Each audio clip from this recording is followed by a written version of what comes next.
1. Hi, everybody. Hello, everyone, and welcome to Chromatic Chimera. This is the very final episode of WovenRealm. This is the epilogue where we are going to be discussing what the wonderful, colorful cast of characters find themselves up to in the years following our campaign and its events. So, we're just going to jump right into it. So I'm just going to kind of review what comes. All right, so let's see. In the years following the exploits of the Emerald Caravan, Madame Curio and her bizarre bazaar would become something of a focal point in the treetop village of Trevenza. The eccentric collector of curiosities would regale customers with tales of the Emerald Caravan's adventure and claim to be the herald of the New Age, despite those claims being deemed a sales pitch at best. It was after the Storm's Lament, which is a decade-long rainstorm, ended in 2S1882, the clouds would part, and the Bizarre Bazaar's prophetic proprietor mysteriously vanished, leaving only a note suggesting that the madam had sought out sunnier shores in Dragon's Sand. Oh wait, I should have read this part first. Oops. So, real quick. In the year 2S1872, the connection between Everencia and the divine powers in the realms above that were once the Great Wheel were forever changed by the efforts and adventures of the Emerald Caravan. Many gods had fallen, and a new cosmic order was reestablished. Many of the realms above would fuse together to form the astral, and from this place where Gorweir died, a great astral tree would grow that would connect the astral plane to the Fade Night. For the first time in a long time, the realm would look to the hereafter and know only mystery. Although the calendar year would remain unchanged, it was certain that the world had entered a new age, the Quiet Era, as it would become known. In the decade following the death of Gorweir, a rainstorm would rip across the realm that would become known as the Storm's Lament. There that is! The connection between the divine above and the mortal material plane severed. The actions of the Emerald Caravan, remembered where they went, as they are thought to have left overall a positive impact on the places they had ventured. Their stories would become the stuff of song, legend, and myth, and they would be considered heroes in their own right and be remembered in the new Quiet Era to come. Constance Minerva, the protector and tenacious, would be remembered for her green armor and her earnestness. Azara Solaris, the Dawn Star, would go down in history as one of the rare wielders of the Lands of Stars. Or one of 3 or 4 who seemed to be remembered for it. It seemed her role in the godly drama would have her elevated to a similar status amongst those whose lives she touched. Soren Silverthorn would continue to lead the Watchers as one of the 7 sworn and guide Maywood through a renaissance under the Republic he established in the former queendom. Albion would undergo progress in the coming years. Oleander Morgenstern I would become the first non-Orchenbrück to ascend to the position of Empress of Kovith, a task she was well suited for. She would guide Kovith and Western Maywook through the dissolution of the Kovithian Empire and change her people's culture toward progress. Vercingetorix would spend a lot of time reestablishing the Willowbreeze Enclave, which would see him being remembered for mirroring the moon's redemption. He would also spend a lot of time traveling the world, and we'll find out a little bit more about what everyone gets up to in just a second here. But now I can continue. When the crisis of a takeover by a monstrous false Hydra was thwarted by the EC, Badger Creek would prosper in the years to come, with peace achieved in Maywood under the eyes of the Watchers. Thanks, guys. It was when the storms refused to relent in the decade following Gorweir's death, and the rising waters of the Albion River eventually swallowed Badger Creek. Many sought refuge in the tall treetops of Trevenza, turning the sleepy village into something of a treetop city. With the cycle of souls, life, and death itself reordained and rewritten, it is uncertain what became of the Baelnoran Lich, Laeral Artel Cassir, the lonesome eternal guardian of the severed hand. But it can be assumed his watch, that had spanned multiple eras and ages, had finally ended. Perhaps Azara's distant elven ancestor could finally find some rest. With the curse lifted from the severed hand, the Alfenheim ruins became a protected cultural site and were the subject of study by the Oprix Academy, where many more Alfenheim artifacts were recovered. After the Moon's Harvest in Brocktree, the Kovithian Inquisition razed the woodland town, and it would become something of a ghost for the following years. It was over 6 years in the decade-long Storm's Lament that settlers Refugees from the Bright Star Abbey and from the growing Paumeld region would begin resettling Brocktree and rebuild the monastery. Here they would rededicate the place where their heroic mortal figure became a god, Izet Aurora, the Dawn Star. The ruins of Spruce Wall, once known as Bright Star Abbey, would be a bombed-out husk thought to be haunted for the years following the Emerald Caravan's stay, before its imminent ruin by Covithian bombardment. In the decades after the storm's lament, the ruins became a holy site to the disciples of the Dawnstar Hospital in Paumeld, being considered the place where their heroic deific figure had her fate revealed to her. The old Pashnir region would smoothly transition away from Covithian rule after the dissolution of the Empire under Queen Oleander Morgenstern I, and remained independent for a few years before joining under the banner of the Commonwealth of Highgard with their cultural kin. The infrastructure and technology left by the Covithians would prove helpful in aiding the region's prospering in the years to come. In the years following Vercingetorix's departure, Shiverdelve would have to confront its intolerance towards the previous druids that inhabited the forest. And under Lady Sylvia's leadership, man, I don't even remember all this stuff. Wow. The community would be guided toward Ren's Run's sphere of influence, joining under the Commonwealth of Highgard. Sylvia would eventually be elected as Shiverdelve's representative to the House of Constellations, and she would remain in contact with Vercingetorix in the early years after the Emerald Caravan's exploits as he reestablished his druid enclave. In later years, as distance, responsibility, and life took place, she would lose contact with the Emerald Caravan. And with the rising waters of the river, I don't remember how to say that. Why did I name it Cronatiere? Shit, what the fuck was I on when I was doing that? The re-established Willow Breeze Enclave aided the town in not falling to the same fate that befell Badger Creek. Shiverdelve would become important to followers of the new Druid sect, as they adopted a sort of religion, quote-unquote. It's more of a dharma would be a more appropriate word. I like that phrase better. That followed the moon's redemption through their figure known as the Sojourner Flame. Stars of Emerald was rewarded for their efforts, with some considering their efforts to be part of the starting point for the new era. They would remain a guardian to the Emerald Caravan, but they would have to watch from a distance as the Quiet Era followed the severing of the Soul Forge. Whatever new afterlight awaits, many claim that Stars of Emerald is still their guide upon the new cycle. And here's a little detail we didn't get last time. I remember this one specifically. Far away in northern Dragon's Sand, a traveling Felper exile known as the Enlightened One begins teaching lessons based around the tales of the Emerald Star, heralding an age where mortal folk will lord over themselves instead of gods. It is said that in the ashes of New Dunland's ruins, a magical tree was planted that would become the basis for the settlement that would grow in its place, Phoenix Tree. A new pyro-elf culture rises around the tree, claiming to be a successor to the extinct Briar Elves. With the fall of House Skyheart, the domed city of Briar was able to begin truly flourishing under the rule of the Watchers. The Briar family would remain at the seat of the power in the city, but they would effectively be something of a puppet for the Watchers and their republic. Without the heel of the Queen, Briar's defensive megastructure became something of an international curiosity for travelers from afar, leading to a burgeoning economy for the city. Chris, what's the toy maker been up to? Just shenanigans still? He's tormenting my IRL group right now, but they don't know that, so. Lol. Lol. Briar's iconic dome became quite useful in the following decade of thunderstorms after Gorweir's death. This caused Briar to become a major hub in the new Maywood that Soren and his Watchers were establishing, because, you know, a giant dome is really helpful when it doesn't stop raining all the time. The old and forgotten occult entity known as the Pale Knight would remain just that, old and forgotten, as her influence was denied upon the now redeemed autumn moon known as Tamlin. The city of Hex, even in the newly established Divine Order, would remain something of a pirate's haven, sort of, and a den of ill-reputed planar business across the realms. It would become a place of refuge for souls too terrified to face the unknown in the new cycle of life and death. The region of Brisa would become a radioactive wasteland as the grave for the Banefire dragon the Emerald Caravan had slain.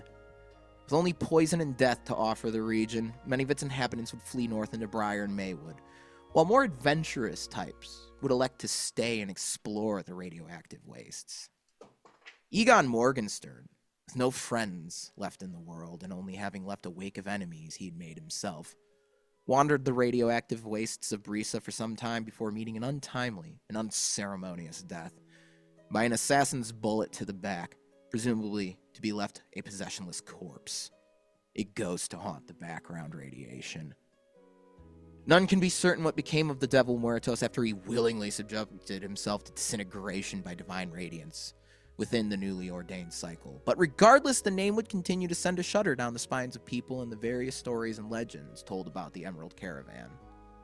The Oprix Academy and Ren's Run flourished in the years following the exploits of our heroes. With the ability to claim being the OG patrons to the Emerald Caravan, this brought them great prestige, and Oleander's newfound royal coffers and elite connections meant great resources for the Academy in the years to come, with a sister academy being founded in Verdome in Kyre under Morgenstern's reign.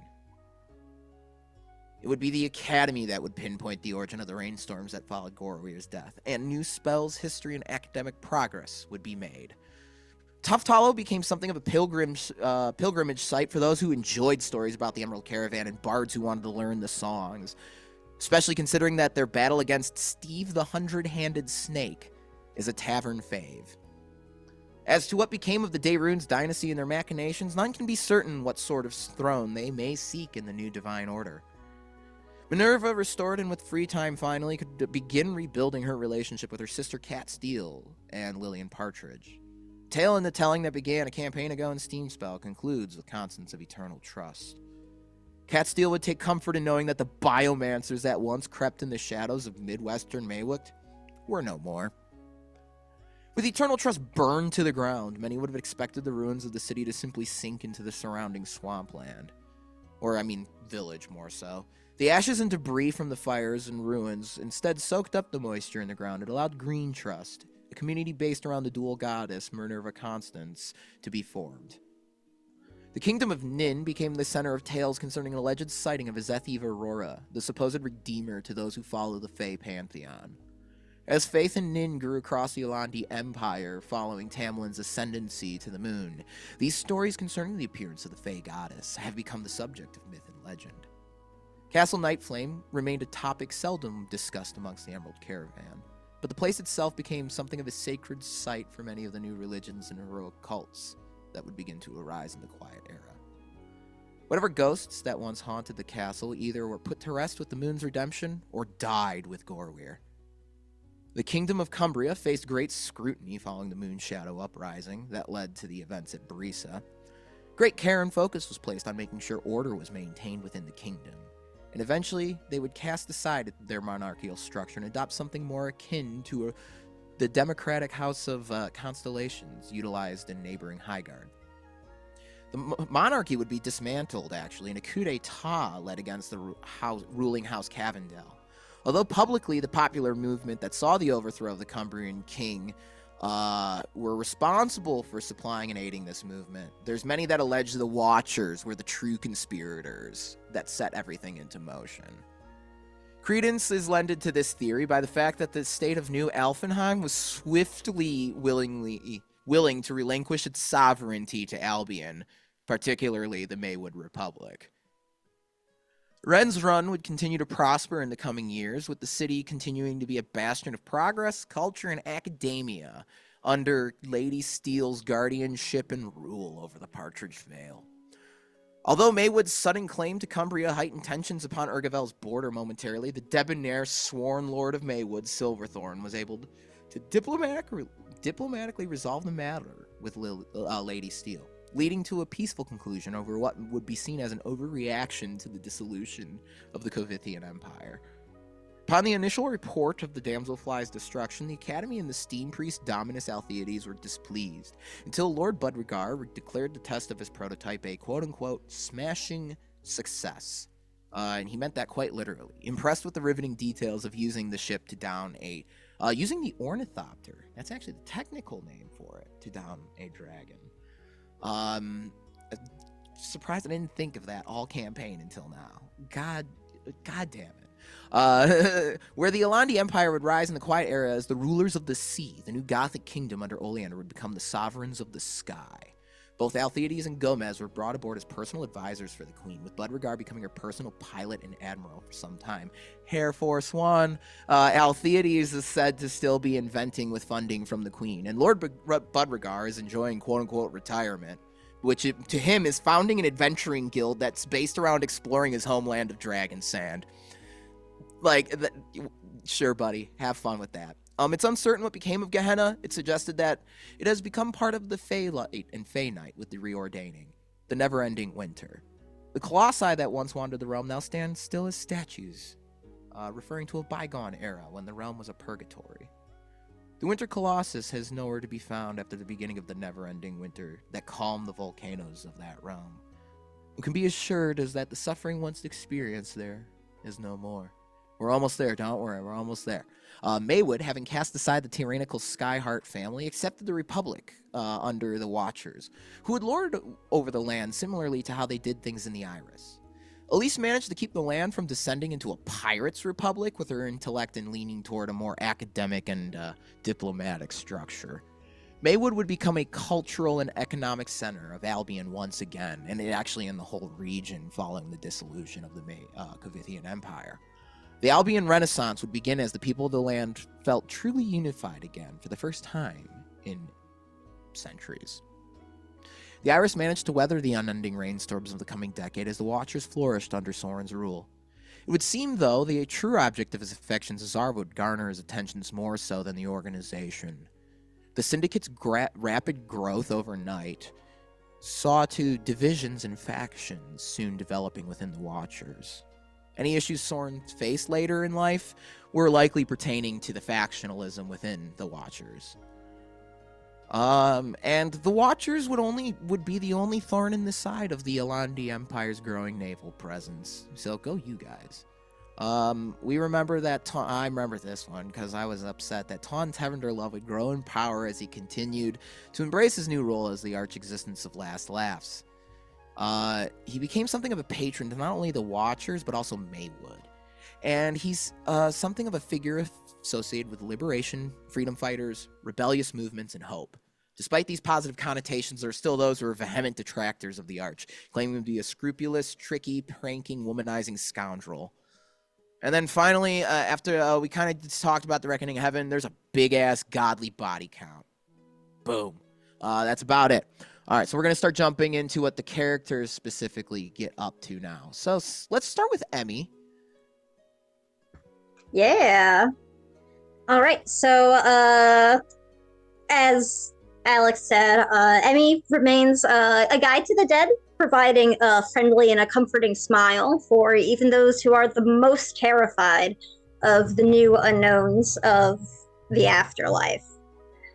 As an arch existence, Emmy gets a little bit more leeway with showing up on the material plane without the same heavy restrictions as when the gods above were still ruling. So they are still kept very busy in the Quiet Era, though, with their duties. They still follow their the Shasta caravan and whatever wishes they have. Most of Emmy's social visits follow the more traditional path of being focused mostly around candle nights. But even so, every now and then, the members of the caravan will find gifts made from the very familiar emerald green. Most notably, the ship that Soren and Azara are waiting for. They will wake up one day and find green sails have replaced the old ones. And once that happens, they don't hit bad weather nearly as often as they otherwise would, and make weirdly good time in all of their travels. Despite the rainstorm everywhere else. Rainstorm, yeah, but I'm talking like, they're missing like wild, sea storms. Yeah. Rain is one thing. Yeah. It will still rain around them, but they don't have to worry about like freaking, typhoons or whatnot. Oleander, where the only thing that is not gold or red that Queen Oleander wears is a very fine shawl that she gets as a coronation gift from Emmy. However, she will only wear it during candle nights as a way to honor Emmy's tie, and this actually results in green being like a really fashionable thing for people in the new Gothic kingdoms to wear during the candle night season. So there's just that little touch. Did you And just make Christmas colors associated with candle nights? no, not she wears red and gold usually. Green okay. though is I'm the just one hearing that the Christmas becomes colors here. Yeah, no, I mean there's the green color now, so you know you got that. But really, it's meant more as like a reflection of the way like fashion will follow, you know, high visual people and whatnot. Like it's really common for royalty to set fashion trends. Like we could thank, I believe, Queen Victoria for the white wedding dresses. I was about to Fun say fact. it. So, and It's also, like one of the most well-known. King Louis the 14th, the reason you put salt and pepper on stuff. Like, so I get it. I have Esri squeezed next to me on my chair, and she's so round. Round cat. Yeah. And then lastly, you know, not getting into any specifics that haven't been shared yet, any members of the caravan who have children will find little baby blankets in their cribs for their newborn babies every single time. I know, right? So she still is always looking after the caravan for the rest of their existences. And one day, whenever the caravan members' times come, you can guarantee that Emmy will be there waiting for them with her smile. But some other things she gets up to is, without the gods above, Emmy is finally able to her sister who was missing back home, and to heal Nimble Shadow, the Felper who had taken her place, to full health and return her home as well. Another lasting effect is that Emmy's original family caravan would actually face a great internal fracture and splinter over Emmy's exile and following ascension.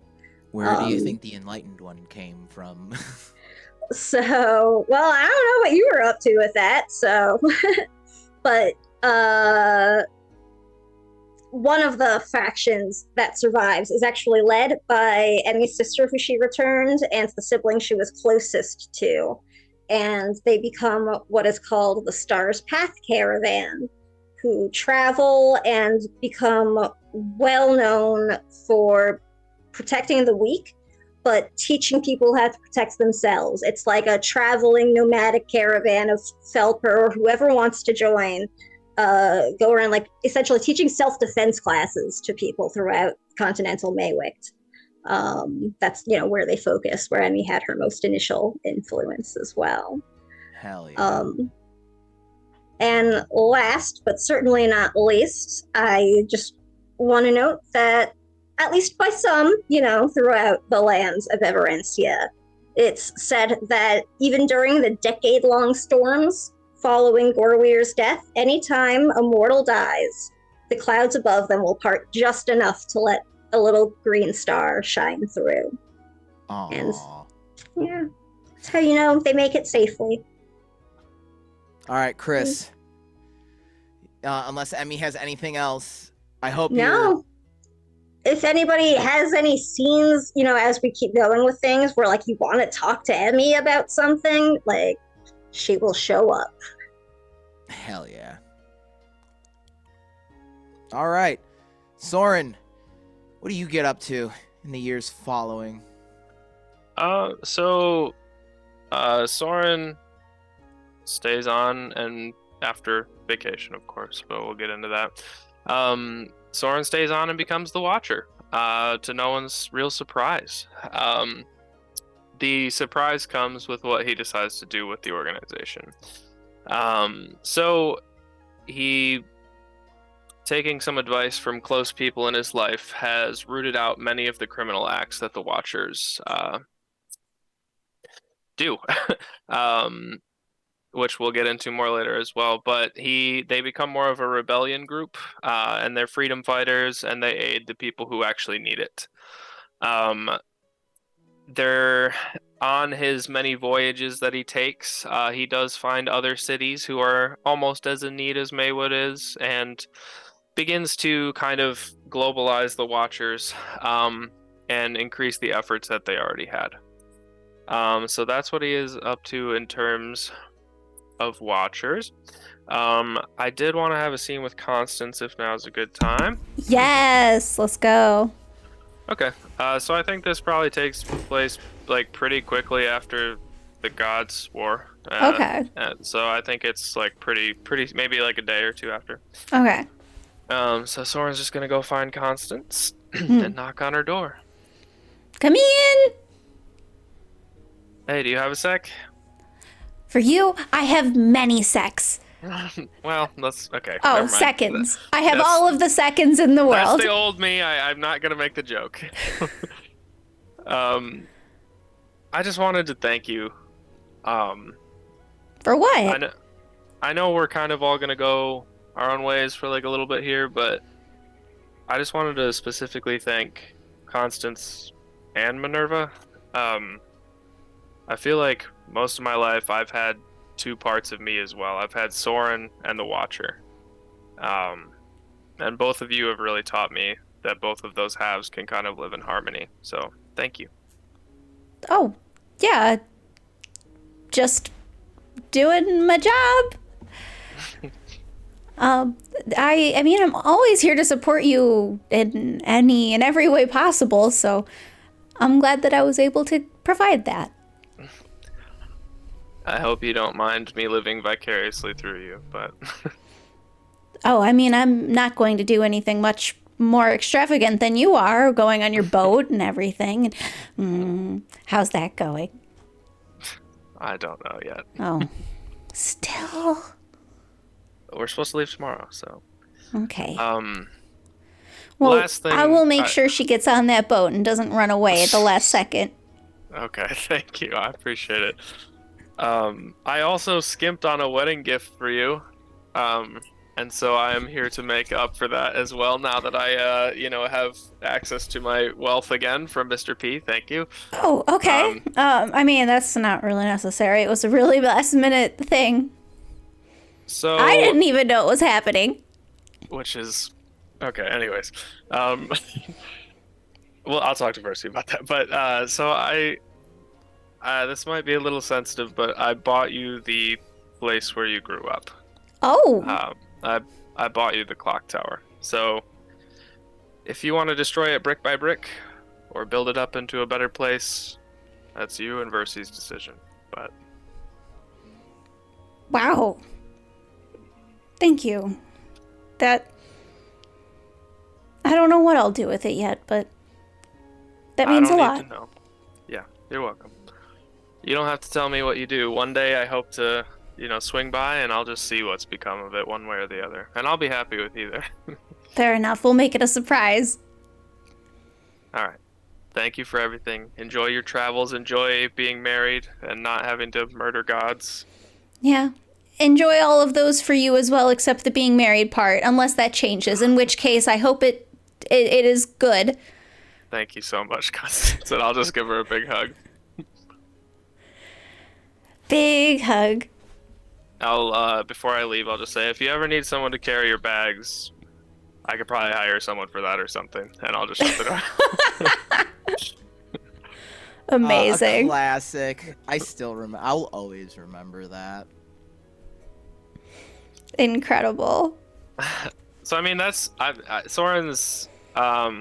Just full transparency. I'm writing a bunch of stuff about what Soren gets up to afterwards. Hell yeah. So if anyone wants to check that out, you can. But yeah, Soren's, besides leading the Watchers in like a new direction, that is really what he gets up to, and it's his life's work.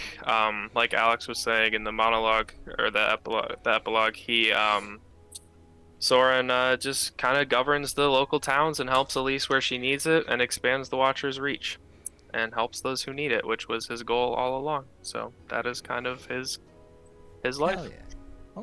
Okay. I mean, I feel like this is an appropriate time for Constance to go bug Azara since she's got to leave tomorrow. All right, go for it. So Constance will leave her and Versi's room to go to her and Azara's room because she's still doing like half and half, sleeping in one, sleeping in the other. She can't fully give up the bunk buddy life. And she knocks on the door. Azara will answer it. Oh, hi, come. I'm in your room too. Come on in. Yeah. Oh, I just wanted to make sure I wasn't interrupting anything. No, just packing up some final things. I figured I would stay here for one more night before you go off to explore the world and I go off to explore the world in a different way. That would be nice. Are you excited? Do you like boats? I have never been on a boat before, really, so it will be a new and exciting experience. I've been on small boats before, but never big boats. Azara's bringing Rufus with her, by the way. She's climbing the dog. Yay, Rufus! I assumed that Rufus. Like, I didn't even put in my notes. Like, I just assumed Azara took a dog. Rufus. Yeah, Azara took the dog. Like, Constance got the Gorfin. Hell yeah. So, Hear him barking in the distance. well, I feel like we've both found quite a lot of family on this journey, both actually related to us and not. Yeah, it did turn out that way. But, I mean, don't tell anybody, but you're my favorite. Okay. So, what does the boat mean for you? I mean, I guess a new chapter. Well, we're all starting a new chapter. You know what I'm asking. I don't know. It's a chance to finally not be anyone's champion or chosen one for a while. I mean, but you could be someone's something. And she, like, gives you big doe eyes and just blink, blink, blink, blink. You're implying something that I'm not picking up. I don't... Well, apparently, I thought I was the... never mind. There's only 2 people who are really going on this boat that weren't just hired to run the boat. You and Soren. It will be a chance to, spend some time with Soren that isn't constantly life or death. And, see what, if anything, is there when there's not the potential of being smote by divinity hanging over our heads constantly. Fair enough. I mean, I'm just saying that life and death worked for me, is all. And I hope not life and death continues to work for you. I hope not life and death happens for the rest of us for the majority of forever. But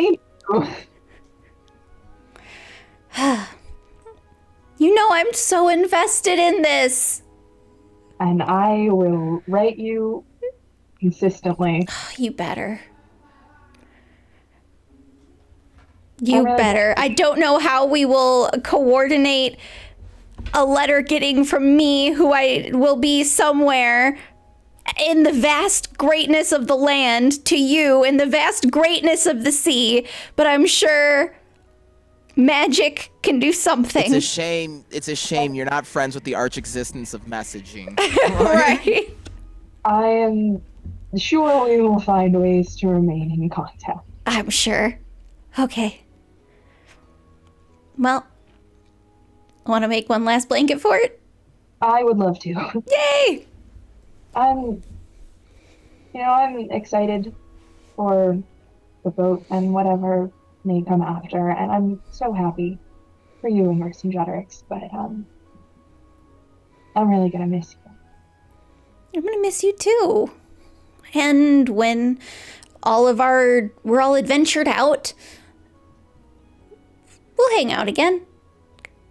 And I'm sure at some point we'll stop by on the boat and spend a week or so on the boat, and you'll come to port one time, and then we'll just go get dinner, and it'll be a lot of fun. Yeah, it will. And Azara's going to give Constance a very big and very teary hug. Big hug, long hug. You know, I own a clock tower now. What? And that's the perfect place to end the scene. So, Lucy, I guess that's a perfect way to begin segueing into Izara's sort of post-campaign life. Yeah, I mean, she's a dog now. She's going on a boat trip. Life is exciting. Her mom's not dead, so that's good. Mom's not dead. Mom actually is getting a lot of heat. Yeah. So, I mean, I think, like, first thing is they go on the boat vacation, and, Azara grew up really sheltered. She read a lot, but she lived in the Abbey for her entire, like, Palmel's, which is a very small town, and then the Abbey for her entire life. And, as far-flung as this adventure has been, it's not been sightseeing. It's been go, go, go, try not to die the whole time. Yeah, and like 2 seasons took place in like, a 100, 200-mile radius of where you grew up. Missed a whole bunch of time also. So, at first it's really lovely. They get to see a lot of stuff. And because Azara is Azara and is both capable of finding trouble anywhere and incapable of walking away from it, I'm sure they get into a fair number of shenanigans and like helping random strangers just because while they're out and about. But I think as time goes on and the storm does not clear up and it keeps raining and it's still storming, and they start to realize like, okay, something is awry. So at that point, Azara would like cut the boat trip short. She would feel responsible for it. Like, she didn't kill Gorweir, but she also didn't save him, and he was her grandfather. So this storm is partially her responsibility. So she would sort of throw herself wholeheartedly into helping anyone who has been negatively affected by it. As now sort of a quasi member of the Watchers, she bullies Soren into basically giving her own little contingent of Watchers and setting up basically an international aid situation and using the Watchers' former networks and resources as they move away from crime to, help as many people as she can now with the whole network. And, a lot of what she does as a healer and helper is in memory of her father, who, even now she misses very dearly. And while she is doing that and sort of bouncing all around the world, doing everything she can, she is going to spend time working on trying to rebuild what she lost with her mother. I don't think it will ever be a particularly easy relationship. But they both love each other, and so they're willing, and they're both, dedicated, hardworking people. They're willing to put the effort in to reconnect. I can absolutely say, like, following like Gorweir's death, like I can say Tamlin probably comes to terms with a lot of that whole destined. She herself, you probably would learn a lot. Like Azara probably does learn a lot about like her pre-mortal life, and like you two probably actually would grow the bond over that sense of like chosenness and duty and whatnot to your divine lineage. I mean, I think there is always going to be a part of Azara that is 10 years old and alone and really just needs her mother. And her mother was not there for her. And that is not something, as much as she tries, she will ever really be able to get over or let go. Absolutely. I will say, because your mother's tied to like a part of the physical realm, aka the moon, you can basically contact her whenever you want. Over the years, though, that do follow, you notice like she grows in power and patronage, especially like as faith in her spreads across the realm. And Azara spends those same years desperately trying to convince people that she is not a god and nobody should worship her. Not Azara herself. Like, I'm just helping. And you want to know how well that worked out for everyone who said that in history? Doesn't work. Terribly. Terribly. Yeah. I mean, that's... I will say, though, the followers of Azara, they focus a lot on healing, and like I mentioned, like they're based around a hospital. Like, a lot of what they do is very like based around healing others and helping others. Abby, what's up? But I demand to know. We're getting there. Fine. We're getting there. Yeah, so I mean, like, she really doesn't want to be worshipped. She's very uncomfortable with that. But it's gonna happen. Good. They're doing good. She can support that. And I do think she wants to dedicate some time to memorializing her father, who deserves to be remembered. Because he was a good man, and like her mom's a god now, and she kind of has a cult for herself. And grandfather was redeemed, and her father kind of got lost in that, and she doesn't want that to happen. Okay. And that's kind of what she spends the rest of her time doing. I mean, she's a helper to her bones, so any opportunity she sees to help is the opportunity she's going to take. And she is going to stay very close to the caravan. I mean, she's pretty mobile, traveling around a lot, so she's going to visit Oleander and Kovith pretty frequently, and obviously she and Consterva are still pretty joined at the hip, though they spend a little bit more time apart. And I don't know. Chris, feel free to jump in if you have an opinion on this. I don't know if Azara and Soren ever really like formalize anything about their relationship, but I mean, Azara's always there, right? Like, she is now part of the Watchers. Soren offered her a seat in the council, and she's using the Watchers' resources to set up her own little aid thing. So they are going to work together closely for ever. Yeah, I think that's fitting for their relationship. Can we just get one last scene though, just for sure our sake? I mean, I got a little something. Okay. So the night that they're supposed to leave on the boat, I think Soren's just kind of like waiting by the boat for Azara to get there. And she shows up promptly on time with Rufus at her side, and she doesn't have much. Like, Azara does not have much to her name. She's got like a duffel bag and her lance, and that's kind of it, and her dog. Soren says, "Dog food. Damn it! Should have got that." You need to just take a brief detour to. Yeah, we'll just stop in a cool port or something, get some designer dog food or something. I don't know. I mean, he's a hellhound. He'll just eat raw meat. He's fine. All right. I just wanted to say one thing before we get on the boat. I told you what feels like a long time ago now that I want it to be better. And then I told you that I wasn't sure that it was true, but that it was at the time. So I'm going to revise my third promise now. Okay. Every single day, I'm going to strive to do what I think is right. For the people around me, for you, for me, for everyone.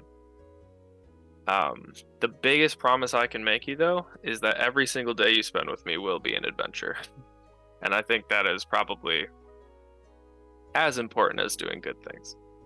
Well, I look forward to it. And for what it's worth, I have always believed it was true. Thank you. And you'd like to do good things, right? Yeah. All right. Yes. I mean, I, chosen one or not, in many ways I have a lot to live up to.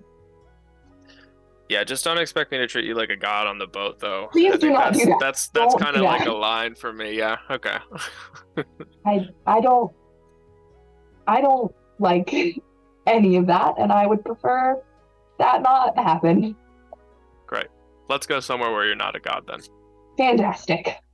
All right, let's go. Lovely. Is there anything else for Azara's post-campaign life worth noting? I mean, I don't think so. I mean, she got her happy ending, right? She made the world fundamentally a better place and then got to dedicate the rest of her life to doing her father proud. I can tell you that Azara not only made the world, but made beyond a fundamentally better place. So, Azara can, like, rest easy knowing, like, the world is a much better place for her having done what she's done for it. She won't rest easy because she's incapable, but No, of course not, that right? is, that is fundamentally very important to her. And I think, she's always going to be who she is, but Mm-hmm. being able to carry that knowledge with her into the world makes it a lot easier. She sheds a lot of the doubt that she has carried for a very long time. Yeah, and she's, like, doing it for her. She's not doing it for a god or for mom or dad. She's doing it for herself. And that's the For the first time in her life, nobody told her to do it. Hell yeah. And, like, you're in this era where mortals make their own destinies now. All right, and speaking of what's up? Quick fun note, I also think it's extremely probable, I would say almost certain, that that means Azara spends a good amount of time working with both Saint Lillian and traveling healer Fernand Winlelo. Oh, yeah. Yeah. We'll maybe someday see what Bryn gets up to in the future. Abby, did you want to do that thing now or later? We can do it now.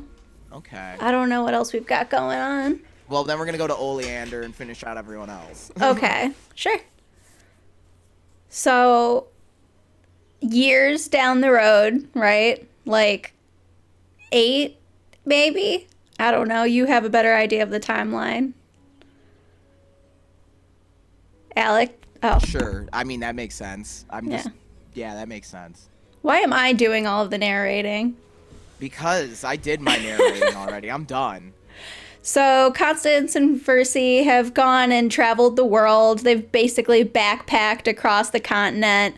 They stopped in at a port that Azara and Soren were in and spent some time with them, traveled for a little bit on the boat, then went back to hiking and just got to see all the sights that neither of them got to see during the before the gods died time.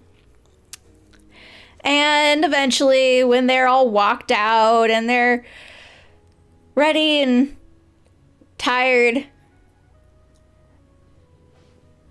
they go to dinner one night and no one really has to say anything, but they just kind of have a mutual decision that it's time to find somewhere to stay more permanently. Okay. Alrighty.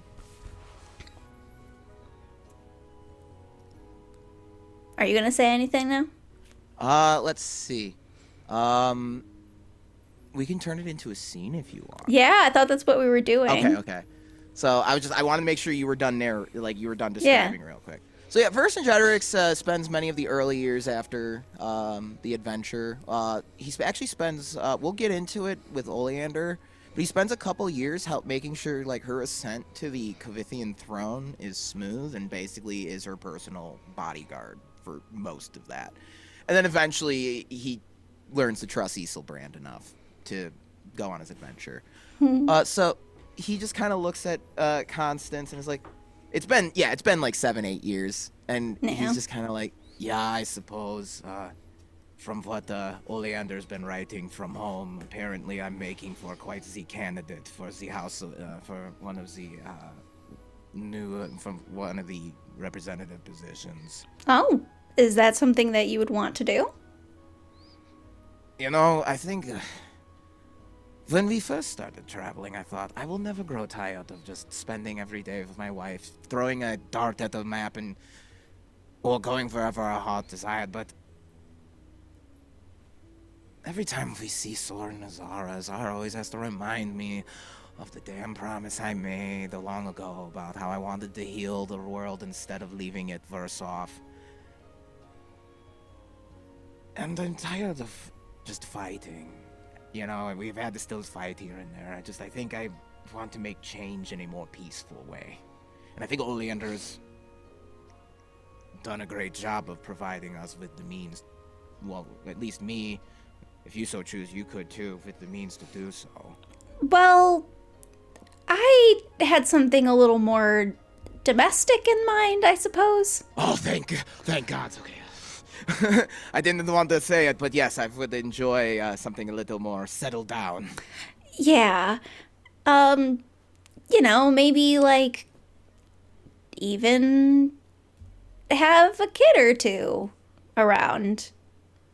Do you want to adopt those kids, or the traditional method? I mean, why not both? Vercingetorix gives one of those, like, smug meme faces, like... Well then, I hope you like, Covith, dear. I hear it's never lovely any time of year. I'm sure I'll like it just fine. Anywhere with you would be nice. Plus, it helps that we've gotten in with the, royalty. Well, yes, that does help. Perhaps one day we can take over the old Balmer house. I always told Mouse I would. Which one? Which one was it? Petey. Oh, Petey. It was ungraceful. Who do you think it was? Oh, lovely. So Anything? I think the two of them, they get a nice big house in Covith, and they adopt a few, and then the kids start coming, and they don't stop coming. Alrighty. Well, that's a wonderful scene. I'll let you describe the rest of what Constance gets up to. There's not much else. No, well, Sans Vercingetorix. But first, we referenced it. We've talked about it enough. Oh, right. Ladies and gentlemen and thadies and themelmen, give it up for the new Emperor of Covith, Oleander Morgenstern. Yay! Yes, All right, yes, Sam, what thank does you. Ole I get up to? deserve this. I deserve all of this. Okay. I kind of have been like breaking her rule down in like chunks to, Okay. make it a little bit more manageable. A quick note that just I guess probably like the day she leaves the Iris to head back home, she's gonna pass on Emmy's compass that she's been holding onto, and like all of the spare travel equipment and things. She's gonna pass that on to Soren and Azara for their ship travels. So they get a sweet Emmy original artifact for their journey as well. But otherwise, she is spending pretty much all of the rest of her life focused on the kingdoms and her reign. The first year of her reign is focused mostly on just getting established. She has her coronation that summer, on her birthday. So Hell yeah. fucking 23rd birthday, if I don't want to feel bad about my life. Same. Oleander becomes Empress of Covith, only to immediately announce that she's going to take the title as queen and dissolve the empire.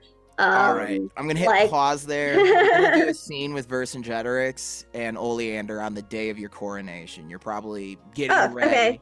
Does that work? I was actually gonna add a little something to that anyway, so go that's ahead. perfect. Go ahead. No, it's fine. I can make it part of the scene now. Oh, perfect. I think All I've right. already mentioned it to you anyway, so. Probably. So, Oleander, it's not just you. You've got like a whole like team preparing you probably for Oh, of coronation. course. So, it's probably right before the whole, you can hear the crowds gathered outside. It's in Orianasburg. It's a big deal. And there's Vercingetorix just knock knock. I Your will say one thing. Majesty. Oh, thank you. It is nice to be back home, but I still wish we could have done all of this back in Kier. Yeah, well, they weren't going to budge on this one. Orianasburg is kind of the capital and has been, well, for... Yeah, I know. You can always keep an Anyway. estate in Gyre. No one said the queen can't do that. No, that is true. I have some thoughts about that as well, but should save those for another day. Yeah, well, at least your look is very fashionable. At least it looks like it should be. He's still wearing the same, jade coat. That's just like this old black coat. Not that I know much about fashion, but it looks great. Thank you. I appreciate it, really. Is there, something you needed before the ceremony? Nine, I just wanted to see how you're feeling. I'm sure you must be nervous. I mean, don't tell any of the others that, but I really am. I mean, a lot is going to change in a lot of ways, and I know not everybody is happy about me taking the throne to begin with. Well, they can cope. They will have to. So do you intend what you've said to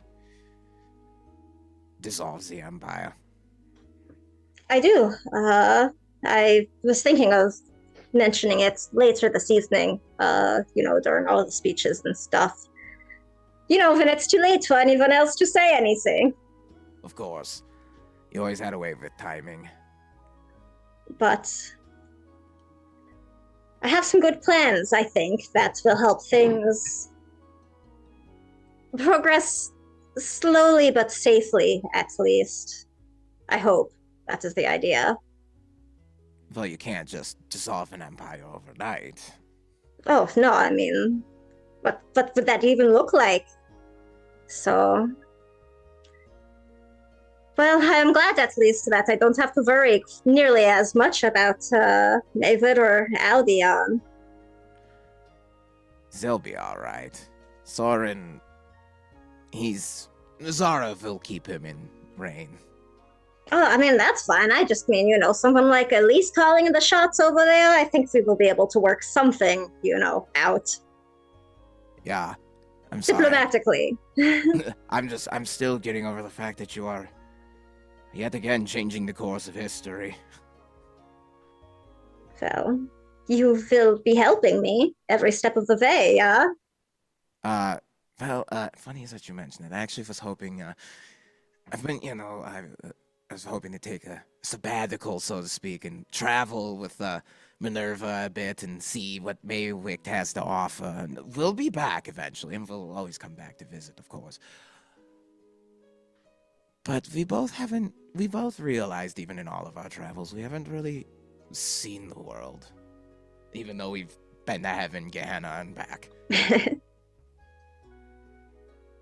Well, I think that's great. I mean, I will miss you, but for at least this first while, I think I will be a little busy with more administrative things anyway, before the big changes can really take place. I've still got a wedding to plan and everything. Yeah. Well, this Isilbrand, he's proven trustworthy. I think if I left, he can be okay hands. I'm sure. I mean, after all we have been through, I'm sure I could handle myself, but he seems genuine. It is refreshing. Indeed. Well, I don't want to keep you waiting. The crowds are chanting your name. So I will always have the time for my brother. Of course. And if you ever need anything, simply call upon me. Well, I suppose I have one last favor to ask for today, at least. Of course, anything for your sister. I would like, and she's gonna sort of turn to like the table where like the crown is like waiting, on its like fancy pillow or whatever, and she's gonna pick the pillow up and hand it over to Versi, hold it out to him, and say, "I was hoping you would care to do the honors of the actual crowning." So when you present him with that, he almost recoils as if like you for a second see what it was like, almost as if he's like about to be in heaven again, and then it's like a tiefling touching the imperial crown. Are you sure you would be making a bold statement? So that's a sum of the points. But you are my brother. I don't want anyone from the Church of Kova to touch me, let alone be platformed today. No god or religion really can or should for the kingdoms now. But I want the focus to be on family and people who care about making the kingdoms better, and you are both. And as he takes the crown from your hands, Vercingetorix says, "And that is why I know you will make a great queen." Aww. Now let's go get you that title. I think that's a nice ending point as they walk off to the crowds. It's like the Julius Caesar-esque like. Alrighty, you can continue now. Yeah. It should also be noted that, of course, her crown has been reworked to carry the amulet of attunement in it as like its feature crown jewel. Oh, that totally gets mentioned in your list of accomplishments in the coronation. Oh, absolutely. I suppose note that Olander's, proper title and name is Queen Olander Morgenstern I, the Starbinder and Aor's Bane. So those are the titles that follow her most. Technically, Aor's Bane is actually another name, not just a title. That's a name. People. Oh, is it like a name? I dig it. Blank's Bane. She's gonna treat it like part of her title, though. I'm just saying, like in your culture, though, people would be like, if people called you Aor's Bane, you'd respond to that. Like you would, would be like calling you Oleander to them. Well, none of them are calling her that anyway. No, you can also take Terror's Bane technically because you did also slay Blackheart. Nah, she had actually legit thought about it, but we didn't slay him. She led him down a totally different path, so it didn't quite fit. Whereas she ate Aor and stole his hammer. So anyway, so her coronation is that summer.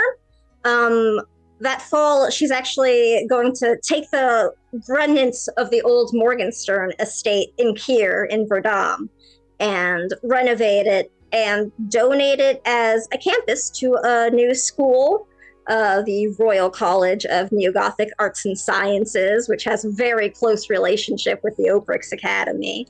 And Olander donates the remnants of her family estate to house the campus for the school. She does buy a very, comparatively small and modest estate with a manor house on it. And over the years, eventually, Kanan is gonna move in and accept the Morgenstern name and the responsibilities that comes with now. So she's gonna be spending time actually, essentially training him the way she once was to become Duke of Kier. But that's years down the line. And that winter, Oleander and Eiselbrand will have their wedding. She chooses winter specifically because it's a season that is important to him as someone being from the culture that actually worships Gorweir.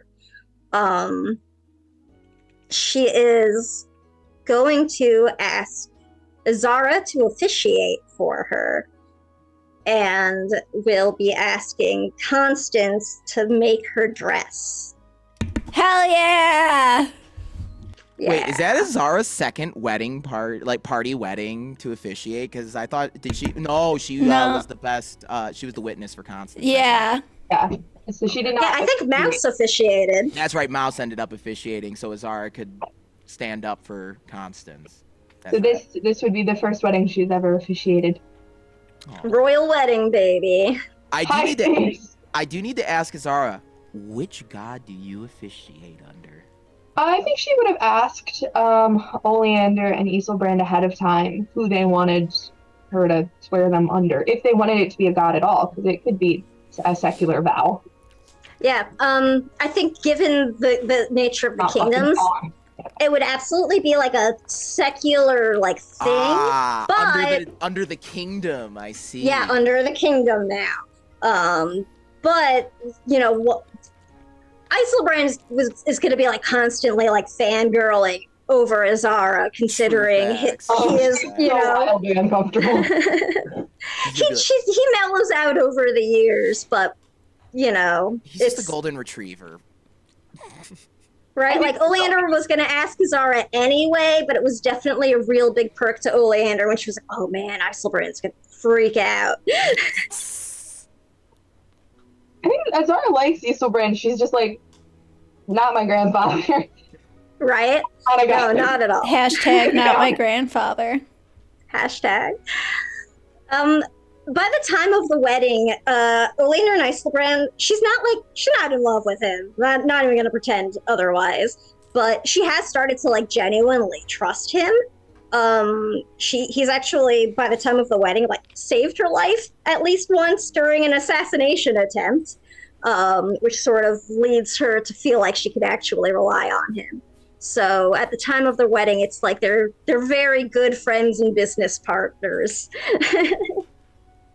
Although Isilbrand is still very sweet and totally super into Oleander. It's very cute. But that's pretty much how she closes out her first year. And pretty much like the next half decade or so is like dedicated to the dissolution of the empire. You know, forming peace treaties, organizing new borders. Partitions. She tries to organize funding and scheduling for reparations to various nations as part of these agreements. She's trying really hard to try to like make a better name for, you know, the kingdoms than the empire that they're growing from. You know, people have differing opinions on this, of course. You know, remnants of the Kovithian church that she pretty much entirely dissolved and, you know, had to sort of redo in a way that would support her have broken off, you know, into very anti-Oleander cells and units. Although surprisingly, Captain von Zeppenstein and his son Apollo are very staunch supporters of Oleander and her claim to the throne, which goes a long way towards making things within the empire sort of like simmer down. It also helps time. you had like half the noble houses already like on. Oh, board, absolutely. signed on, right? They're pretty much the ones who were funding her first few years because, you know, the Morgenstern name doesn't have actually anything to it anymore. And we didn't actually make any money as adventurers. So... No, we didn't, weirdly. Sora's Like- the one who made the most capital in this whole fucking thing. She only was like living off of her savings because, you know, she was working at the academy and stuff. Like she'd had a job for years, but I think Azara said like 10 silver in her pocket the entire time. Hey, no. Emerald Caravan anti-consumptionist. Let's go. right? I don't remember where I am now. So Zeppenstein and Apollo are like super in her corner. I do want to note that she's going to change the name of Caliban's Folly to just Caliban's Valley. Because for those who don't remember, Caliban was like another child of an incarnation of Oriana who was false like... prophet. Yeah, the false prophet who was like super demonized and like it was a whole big thing we've talked about before in the campaign. So that's just sort of Oleander's way of continuing to erase, like, the effects of the church. During this first 5-year chunk is also when Oleander is gonna have her first kid, the heir, the ostensible heir apparent to the kingdom, Princess Edelweiss Constance Minerva Morgenstern. Who will be followed some years later by a Prince Vercingetorix Sigismund Morgenstern. And I will say Edelweiss is a storm spirit born, so she's got like a similar glowy effect as Oleander, but it's like flashy, like lightning. Ooh. And personality-wise and like frame-wise, she's way more like a soul brand. Oleander would never say it out loud, but she's actually kind of disappointed at first for like a long time. Oh. She's got no interest in academics, she's a jock, a total jock. Hell yeah. But eventually nerdy little Prince Versi is born, who takes after Oleander more in terms of the academics and such. I'm trying to think like what else super important I want to mention. I'm trying to think. I talked about Kanan. Oh, I've mentioned it before, but Neo-Gothic fashion totally changes with Oleander as queen. Like, all of the very Victorian feeling, like, stuffy, dark colors or whatever, totally gone. Low necklines everywhere. Hell Deep yeah. for days. I think the final thing I've got for now, at least, is that many, many years down, the line, Oleander's going to prove to be very unnaturally almost long-lived as somebody who's got such a weird relationship with death. But she's going to spend a lot of that time with the help of her good friend Elise, creating what becomes known as the Starbinder's Tomb. And when she dies, she's taken her crown with the amulet of entombment in it that, contains a star that potentially has the power to, like, destroy the entire world. And not wanting to risk it falling in anybody else's hands, not even her own children, she creates essentially a really intense adventurer's dungeon that you would have to get through if you ever want to try to get and play it. You're welcome. Jot that one down really quick. And it's gonna be good. Right? Like, one shot one day. Let's do it. Let's go. Alrighty. Is there anything else for Oleander? I think that's pretty much it. Oh, I do just want to say that while it takes a while, she does fall in love with Eiselbrand eventually. No. Yeah, her, like, very friendship dynamic grows with him. And, like, people can see it. Like, they're always, very friendly with each other and get on well and stuff, especially in public. But, like, even the press and, like, photographers can be like, something's different. And it's very sweet. No. Alrighty. Yeah, they have a nice, long, happy marriage together. You love to hear it. Chris, you had mentioned forgetting something for Soren. I did forget something big that he wanted to do. So at one point, probably like post-voyage, post-settling everything with the Watchers, he is going to get back into his book and research and try to find a way to return to the plane that he slipped between. And he is going to do so successfully eventually after many, many, many failed attempts, and also begin to lead a rebellion there. It's almost like a little side business for him because every time he dies, he just returns to the real world and it kind of sucks. And so he just like has to start over again and rebuild a rebellion like every time. So does Soren take anyone with him at any point? I don't think he can. I think if he I figures would it out, say over the years, Soren masters the fuck out of that book. I would we say can all so. go. We can all go die. Like, okay, I need future super one hell. shots to run here, man. Like, Yeah. come on. We can all, so he'll try it like 10 times by himself, just die. I'll be like, fuck it, I need a Zara. Yeah, Like, I and thought I will be happy to help however. And like with One Elise, last job. like with Elise's help and your super powerful magic party members, you can overcharge your book easily. Okay. And with the new Eventually- cosmic order, like who knows how this book works anymore? even the caravan are having a rough time in that plane, so eventually the book gets bigger and bigger, and we just get more and more help until finally we're able to overthrow the demon lord there. So that's Hell There yeah. are like 300 people. Your fucking book. Amazing. Every watcher, For everyone. sure. And that book does kind of become like the telling of like the reckoning and of heaven and the whole story of that godly drama worth mentioning. Yeah, I think at times through Soren's also somewhat unnaturally long life because of his gift with the Phoenix, I think his relationship with that book sometimes veers into a little unhealthy, obsessive at times, and then he kind of can pull himself out of it. But there's just so much knowledge there that people don't know that sometimes he gets a little lost in the pages, quite literally. So Let's see here. All right, Vercingetorix. I'm not gonna go year by year like my summary. My summary goes by dates here, but we're not gonna do that. So in the years following WovenRealm, Vercingetorix, the man of many names, he finds peace, knowing that with his friends' help, that the cosmology that once made him and many others suffer undoubtedly was no more. He would never forget who his true family was, and their influence and kindness would continue to echo into the world through him.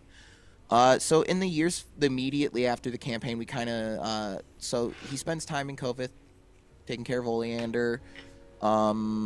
He does attend the wedding, of course.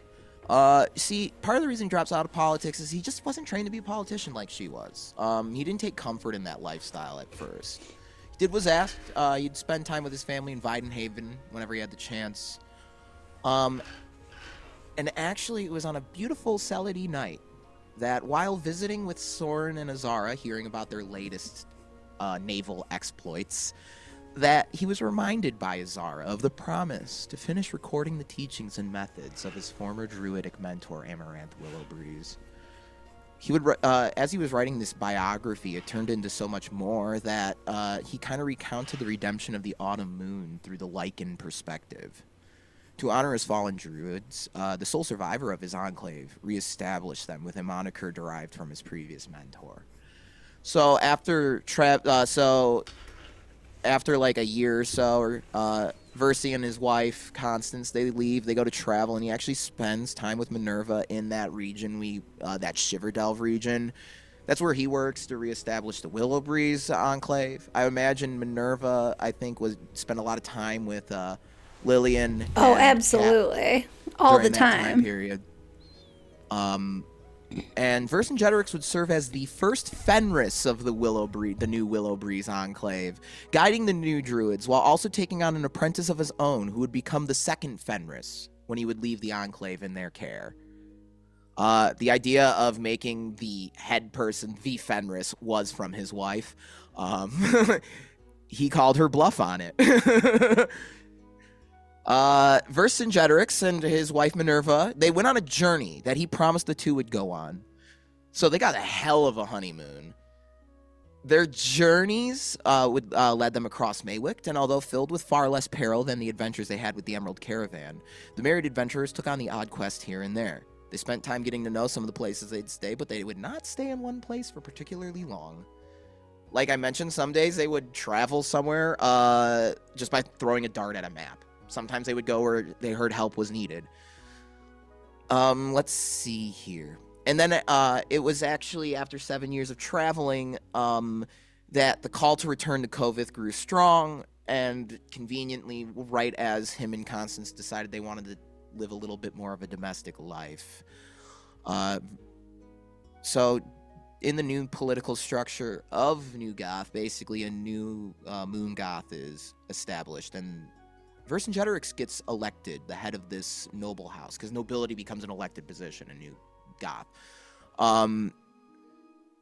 So Versi could not ignore these calls to services, and he would only ever admit to Minerva that the only reason that he chose to take this position in the end is that he felt like he owed it to Oleander for everything she had done for him with her power. And also the reason that he gets elected, this whole thing happens in the first place, because Isilbrand fucks up in some conversation and lets slip, oh yeah, he's like the Moonshadow descendant, didn't you hear?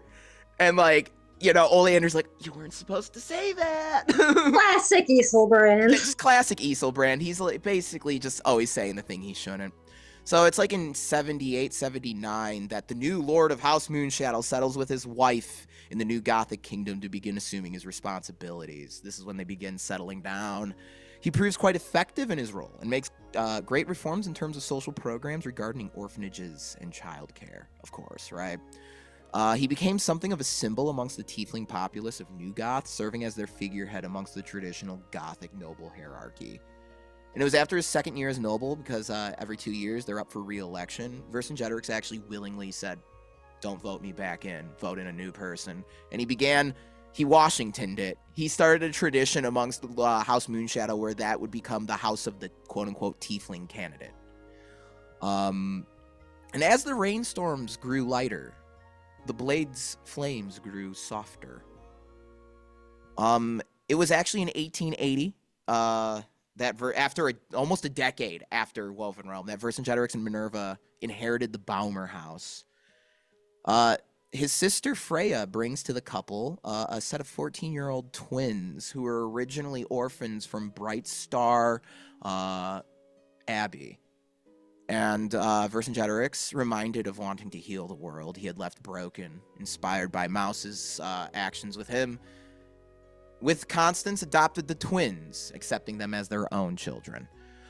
And then when they would celebrate, I'm not going to get into all, can't get into all the kids and stuff, but when Minerva and Vercingetorix celebrate the birth of their daughter, Izette Oleander Solaris Morgenstern, another one named after Izara, Vercingetorix claims that the Sword Night Flame spoke to him for the last time that year. And that is where I leave his story. Constance, I mean, you were kind of like sprinkled in with everyone before. Yeah, but, I think I kind of covered everything. Unless you have anything else, because I wanted to make sure you got the rest of Vercingetorix's stuff, if you have anything else from there. I think my headcanon had Constance starting like we talked about that. Yeah. Constance at the orphanage starts like a tailoring shop. Oh yeah, where she teaches the kids professional skills, trade skills. Yeah, I forgot about that. You're right. So we totally did talk about that. So kind of like the bakery and whatnot. Like there's a place for them to work if they ever age out. Yeah. And they have a useful trade skill. And Constance does. I thought you had mentioned Constance also uses Green Trust or uses Vercingetorix's position and funding to set up to turn Eternal Trust into what it was supposed to be originally, a place for people to learn skills and job training so they can get back on their feet. Yeah. I'm so glad she gets that, like, you know, closure and, like, way to bring things all full circle. The clock tower is still standing, by the way. Oh, she never had the heart to tear it down. Oh, also, that was the other thing I was going to mention. And then they have, there's the other daughter after Izette, Kindness. She inherits Mouse's bow from Vercingetorix. And then the firstborn does eventually, down the years, inherit Night Flame. And she really looks up to Oleander. Meanwhile, the second... actually, one of the twins actually is very inspired by Izara. One of the twins they adopt. And becomes a Knight of the Radiant Heart, actually. And with that, unless there's anything else, Chris, for old time's sake... You got it. No. Oh, no. One last thing tonight. The players don't see this, not even Soren, but the characters don't see this, but the players do. We cut away to a very dark scene, and you see Ton Tenderlove holding a spectral, translucent jar of floating soul essence. It's like turquoise and blue and just swirling around, and he's all by himself. The only light in this void is emanating from this jar. He opens up this really heavy door, walks into this like tomb. There's one pillar in the center, one pedestal, and he places the jar on top of it. He snaps his fingers and a chair appears next to him, and he sits in the chair next to the jar for a second before speaking. He puts his right hand with not as many rings as his son, but a few on top of the jar. And he said, "What's left of the mighty matriarch?" And then he snaps one of his rings, and he said, and you see in front of him a flash of a hand, and you see a image of Soren and Azara sailing on their boat in front of Matriarch and Ton. And he says, "A tender love and a Daroon, running the most powerful organization on the continent. Almost like that was the plan all along. Of course, they have no idea. Soren's a good leader, but he's too much like me for his own good. The Watchers needed to evolve and change with the world around him. It had to be him, not me. And he needed a compass, one that his father would take a spear to save, you could say. That compass would have been me if I didn't, decide that my time was up. Your granddaughter and my son will usher in a new era of peace across all of Everencia, and that's all I've ever wanted. Two powerful bloodlines shaping the new world together. You should have let me in on your little plot against the wrong turns in Telencia, and this could have all ended easy. You might be alive still. Probably not, though, because I always get the last laugh." He snaps, the chair disappears, he stands up. Ton smiles and winks at the jar as he sets it on the podium, before leaving the chamber in total darkness as the translucent essence deflates into dormancy. A laugh is heard from the other side of the door. And with that, Boo. Boo. we're done. Boo. Hiss, boo. Well, that's WovenRealm, folks. Ugh, I hate it. Thanks. Thanks everyone for. It's been a journey. It's not often you can say you've finished a multi-year campaign, one that's streamed nonetheless. And I'm proud of the story we told here. Hell yeah. Seriously. I'm proud of the Emerald Caravan and just the awesome stories that we all told together. Like, it's been a rough few years. I feel like I understand a lot more about the horrible things the caravan have gone through. Yes. It's been nice to have our own little caravan for it, though. So, I'm going to miss this game and these characters a lot. Yeah. I will too. Yeah. And as for what happens in Everencia and in the quiet era to come, we shall see. Question mark. To be thank you again, continued? everyone. Question mark. Thank you to all of my wonderful players. Lucy, Azara has been an absolute treat. You always make a character that fits really well into my setting, and then they also go, "Fuck this thing." And Chris and I have joked on multiple occasions about how you can literally build a whole campaign around one of your characters. Oh, thank you.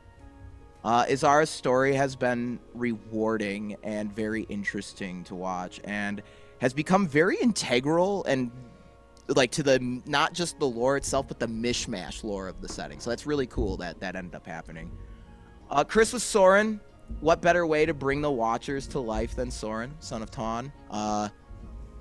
Honestly, not a lot of people can pull off a character like Soren. It's very easy to make a character like Soren vastly unlikable, and I know you stressed about it so much this game, but you pulled it off. Everyone loved Soren. Soren was such a fixture to the Emerald Caravan that, every time you joked about even, killing him, we riot. So, Abby, Constance was awesome. Just the story that was told, being able to wrap the way we worked the biomancy and the steam spell Minerva stuff into Constance was really cool.